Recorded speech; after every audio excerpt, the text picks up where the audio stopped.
Hello everyone. So in this video, we are going to look at a very amazing game that was played by Akiba Rubinstein against George Salve.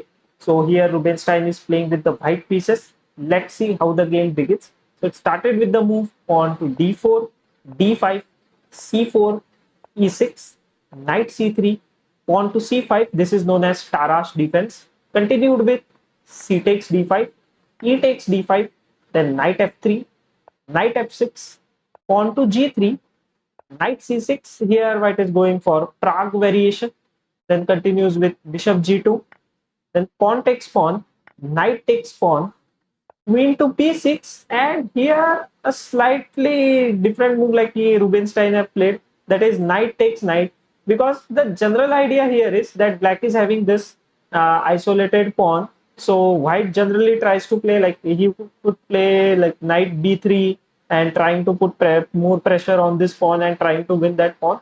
But here Rubinstein had some different ideas. He continued with knight takes, pawn takes, and his idea is the C file is open, so he can start targeting the C6 weakness. Although C6 is also like a very good weakness to target for white.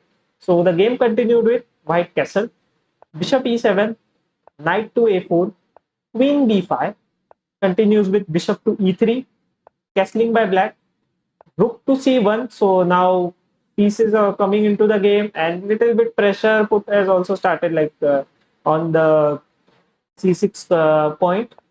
Then it continues with bishop g4, and here I like how he played the strategic idea. Strategic idea, he continues with pawn to f3. Like he is blocking his own bishop to save this pawn, okay, and like not moving the rook currently. Like it is a multi-purpose move. Now you will know why pawn to f3.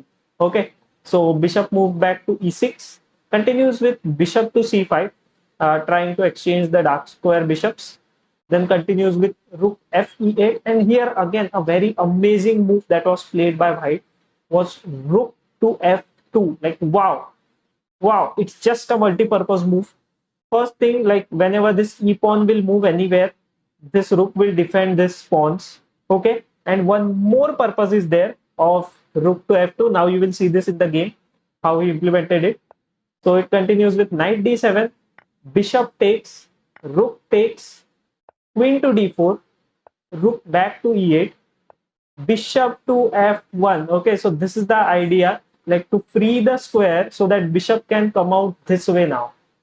So it continues with rook e to c8, pawn e3, queen to b7, knight c5, offering the exchange of knights.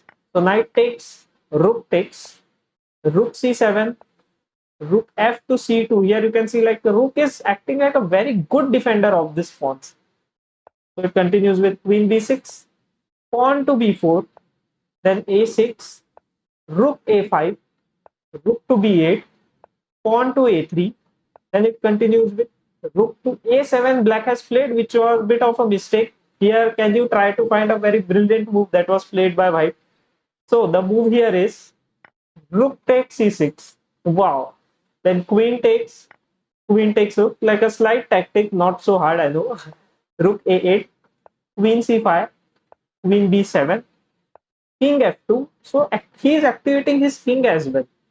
So pawn to h5, bishop e2, g6, continues with the move queen to d6, queen to c8, rook c5, queen b7, then pawn h4, just stopping all this structure, fixing the structure of the pawns, then continues with a5, then rook to c7, attacking the queen, and then the move pawn to b5.